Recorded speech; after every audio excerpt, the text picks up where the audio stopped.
आज मैं आपको बताऊंगा गरीब से अमीर बनने की कहानी, जो आज के डेट में करोड़पति है।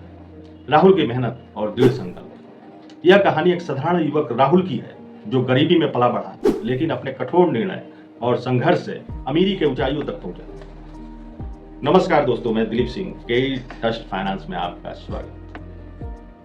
आज मैं आपको एक सच्ची घटना का बयां करता हूं, जिस घटना को सुनकर आप में निर्णय लेने की जागरूकता बढ़ेगी। आज राहुल मेरे बड़े क्लाइंटों में एक है। शुरुआती संघर्ष भरी जिंदगी राहुल की। राहुल एक छोटे गांव में रहता था। उसके पिता एक मजदूर थे और मां घर घर काम करती थी। पढ़ाई में तेज था, लेकिन पैसे की तंगी के कारण 10वीं के बाद पढ़ाई छोड़नी पड़ी। एक दिन उसके पिता बीमार पड़ गए, जिससे घर का सारी जिम्मेवारियां उस पर आ गई। क्या करें?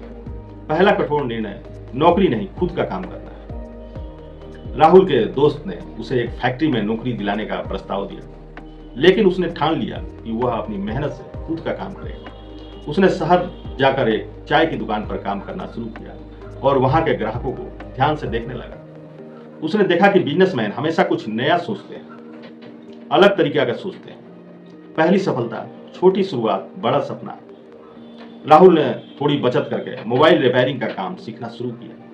एक महीने में उसने इतना सीख लिया कि खुद की दुकान खोल सके। गांव में कोई मोबाइल रिपेयरिंग सेंटर नहीं था, इसलिए उसने घर के बाहर एक छोटी सी टेबल लगाकर यह काम शुरू किया।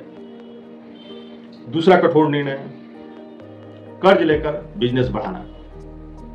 राहुल अब गांव छोड़कर कोलकाता जैसे मेट्रोपॉलिटन सिटी में आ गया था और भाड़े पर दुकान लेकर काम चालू किया। कुछ महीने बाद राहुल को एहसास हुआ कि यदि वह दुकान को बड़ा करता है तो ज्यादा ग्राहक आएंगे। उसने मुद्रा के लोन के विषय में किसी से सुना था और बैंक से लोन लेने का निर्णय लिया और उसने दुकान में मोबाइल रिपेयरिंग और एक्सेसरी बेचना शुरू किया। ठीक इसी समय राहुल मेरे पास आया था और लोन लेने के बारे में बोला।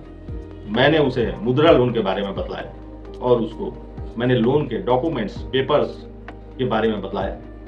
उसके पास सिर्फ KYC के अलावा कुछ नहीं था, तो मैंने उसे बताया कुछ रुपए खर्च करने पड़ेंगे। तुम्हारा मैं इनकम टैक्स रिटर्न लास्ट 3 सालों का जमा करूंगा, एस्टिमेटेड प्रोजेक्टेड रिपोर्ट बनाऊंगा और GST सर्टिफिकेट जमा करूंगा और दुकान का लास्ट 3 सालों का ट्रेड लाइसेंस बनाऊंगा। राहुल राजी हो गया। उसने मुझे रुपए दे दिया। हफ्ते भर में सारे पेपर रेडी करके लोन का फॉर्म भरा और बैंक में जमा कर दिया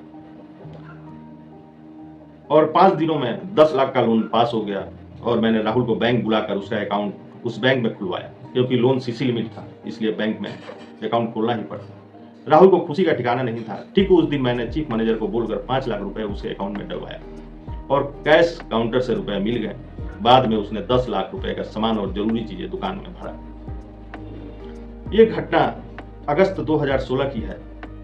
इसके बाद राहुल ने डिजिटल मार्केटिंग के बारे में सीखा और इंस्टाग्राम, फेसबुक पर अपने ऐड डालने चालू किया। बिजनेस का प्रचार शुरू किया। धीरे धीरे उसका नाम आसपास के शहरों में फैलने लगा। उसने एक और दुकान खोली और कुछ 5 स्टाफ भी रखा। तीसरा कठोर निर्णय, डिजिटल मार्केटिंग और विस्तार। करीब 1 साल बाद राहुल फिर मेरे पास आया और इस बार राहुल डिजिटल मार्केटिंग और विस्तार के विषय में मुझे बताया और 5 करोड़ लोन की बात की। मैंने कहा 2-3 महीने लगेंगे प्रोफाइल बनाने में और लोन मिलने में।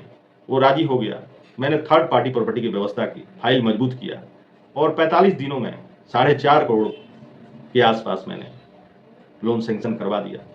ये बात अप्रैल 2017 की है। इसके बाद अंततः महलों तक पहुंचने की कहानी बताता हूं। 5 साल के अंदर राहुल ने अपनी कंपनी खड़ी कर ली। मोबाइल रिपेयरिंग और सेल्स का बड़ा ब्रांड बन गया। उसने शहर में खुद का एक बड़ा शोरूम खोला और एक शानदार बंगला खरीदा। अब वह सिर्फ एक दुकानदार नहीं, बल्कि 2 गोडाउन और 3 दुकानों का मालिक। आज राहुल एक सफल व्यापारी, बिजनेसमैन था। मैंने लोन तो लाखों लोगों को करवाया, लेकिन राहुल आज भी मेरे ऑफिस में आता है और व्यवसाय से जुड़े सारे फाइनेंशियल निर्णय मुझसे लेता है और मैं IT रिटर्न, GST, आज उसके बहुत सारे पेपर CA के द्वारा अपडेट करवाता हूँ। राहुल आज मेरे सबसे बेहतरीन क्लाइंटों में एक है। मैंने आज तक जितने भी पेपर्स और लोन के चार्जेस मांगे, एक बार भी आनाकानी नहीं। अब राहुल के द्वारा आप कहानी क्या सीखते हैं? छोटे काम से शुरुआत करें लेकिन बड़ा सोचें। नौकरी के बजाय खुद का काम करने की हिम्मत करें। डिजिटल युग में ऑनलाइन प्रचार को अपनाएं। जरूरत पड़ने पर सही जगह से लोन लें और निवेश करें। लगातार सीखते रहें और अपने बिजनेस को आगे बढ़ाते रहें। गरीब से करोड़पति बनने का सफर कठिन जरूर है लेकिन असंभव नहीं। मेरा क्लाइंट राहुल इसका सबसे बड़ा उदाहरण है। यदि आपको लोन फाइनेंस से जुड़ी जानकारी अच्छी लगती है तो मेरे कमेंट में यस लिखें, जिससे मैं अपना मनोबल बढ़ा सकूं। मेरे 30 सालों के एक्सपीरियंस का आप लोग को लाभ उठा सकूं। धन्यवाद।